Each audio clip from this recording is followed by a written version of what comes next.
கண்ணீரண்டும் தான் மயங்க என்ன தவம் செய்தேனோ என்னவென்று சொல்வேனோ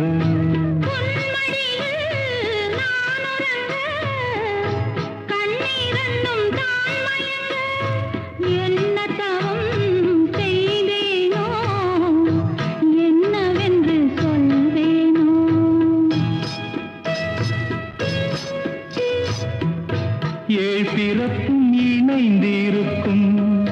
சொந்த